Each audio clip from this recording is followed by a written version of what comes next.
جدید تحقیق کے مطابق یہ کائنات آج سے 14 ارب 70 کروڑ سال پہلے وجود میں آئی، لیکن یہ کائنات وجود میں کیسے آئی؟ اس سوال کا جواب ہر دور کا انسان ڈھونڈنے میں لگا رہا، کبھی کاسمولوجیکل سٹڈیز یعنی فلکیاتی علم تو کبھی مذاہب کی کتب میں اس سوال کے مختلف جوابات ڈھونڈے گئے، لیکن دور حاضر میں ہونے والی ناقابل یقین سائنسی ایجادات اور کاسمولوجیکل ڈسکوریز نے انسان کو بالآخر اس قابل بنا دیا ہے کہ وہ کائنات کی پیدائش کے اس راز کو سمجھنے اور اس گتھی کو سلجھانے کے قریب ہے۔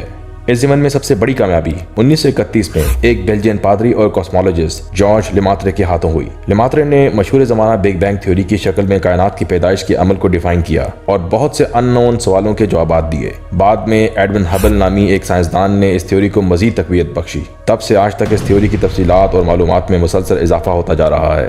یہی وجہ ہے کہ بگ بینگ تھیوری کو ماڈرن دور کے ماہر فلکیات یا کاسمولوجسٹ سب سے مستند تھیوری مانتے ہیں۔ قرآن جو اللہ کا ایک موجود معجزہ ہے، بگ بینگ تھیوری کے ریسرچرز کے لیے بھی ایک حیران کن معمہ بن چکا ہے۔ القرآن میں اللہ نے ایسی آیتیں نازل کر چھوڑی ہیں جو بگ بینگ تھیوری کو مکمل طور پر ایسے بیان کرتی ہیں گویا سمندر کو کوزے میں بند کر دیا گیا ہو۔ کاسمولوجسٹ محو حیرت ہیں کہ قرآن کے کس معجزے کو رد کریں اور کریں بھی تو کیسے کریں۔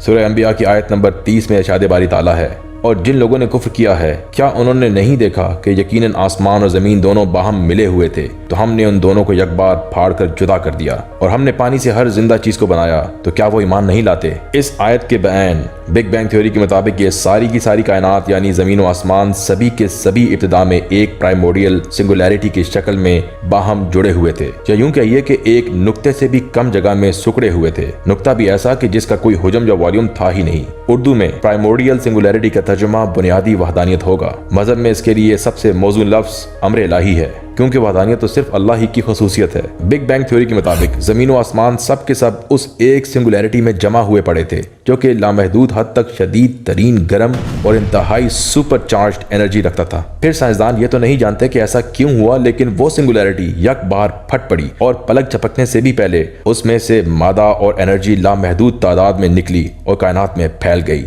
اربوں سال بعد یہی مادہ زمین و آسمان کی پیدائش کا سبب بنا۔ مزید بنا اس تھیوری کے مطابق تب سے اب تک کائنات مسلسل پھیل رہی ہے۔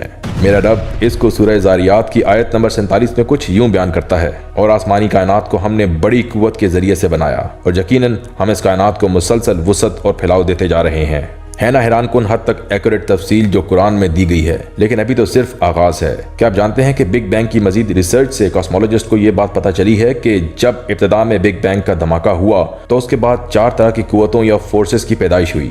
یہ 4 forces gravitational, weak nuclear, strong nuclear اور الیکٹرو میگنیٹک فورس تھیں۔ ان میں سے سب سے لانگ افیکٹنگ یا لامحدود فورس گریوٹی یا کشش ثقل تھی، اور یہی وہ نظر نہ آنے والی ان سین طاقت ہے جو نہ صرف گیلیکسیز، سورج، چاند اور ستاروں کی پیدائش کا سبب بنی، بلکہ اسی نے اب ان تمام چیزوں کو آپس میں تھام رکھا ہے، جس کی وجہ سے یہ ایک دوسرے سے نہیں ٹکراتے۔ بگ بینگ تھیوری ہمیں یہ بھی بتاتی ہے کہ ایک خاص مدت تک یہ کائنات پھیلتی رہے گی، جس کے بعد اس کے پھیلنے کا یہ عمل رک جائے گا اور کائنات اپنی فنا کے راستے پر نکل پڑے گی۔ اب سنیے سورہ رات کی آیت نمبر 2 میں اللہ اس بارے میں کیا بیان کرتے ہیں۔ ارشاد باری تعالیٰ ہے، وہ اللہ ہی ہے جس نے آسمانوں کو ایسے سہاروں کے بغیر پیدا کیا جو تم کو نظر آتے ہوں، پھر وہ اپنے تخت سلطنت پر جلوہ فرما ہوا، اور اس نے آفتاب و ماہتاب کو ایک قانون کا پابند بنایا۔ اس سارے نظام کی ہر چیز ایک وقت مقرر تک کے لیے چل رہی ہے، اور اللہ ہی اس سارے کام کی تدبیر فرما رہا ہے۔ وہ نشانیاں کھول کھول کر بیان کرتا ہے، شاید کہ تم اپنے رب کی ملاقات کا یقین کرو۔ کسی بھی کاسمولوجسٹ کے لیے یہ ایک ایسی ناقابل تردید یاد دہانی ہے جو اس قرآن کی سچائی پر ایک مہر ہے۔ گریوٹی کے لیے استعمال کیا جانے والا لفظ یعنی نظر نہ آنے والا سہارا اتنا ایکوریٹ ہے جو گریوٹی کو چند الفاظ میں مکمل طور پر بیان کر دیتا ہے۔ بگ بینگ کے مطابق گریوٹی ہی وہ فورس ہے جس کی وجہ سے سب کے سب فلکیاتی جسم اپنے اپنے مدار میں تیر رہے ہیں اور ایک دوسرے پر نہیں گرتے۔ قرآن اس کو سورہ یاسین کی آیت نمبر 40 میں کچھ یوں بیان کرتا ہے، نہ سورج کے بس میں ہے کہ وہ چاند کو جا پکڑے، اور نہ رات دن پر سبقت لے جا سکتی ہے، سب کے سب ایک مدار میں تیر رہے ہیں۔ ناظرین، ابھی تو یہ اس سیریز کی پہلی ویڈیو ہے۔ اس ٹاپک پر قرآن مجید میں اتنا کچھ موجود ہے جس کی ایکوریسی انسان کو ایک لمحے کے لیے شاک میں ڈال دیتی ہے۔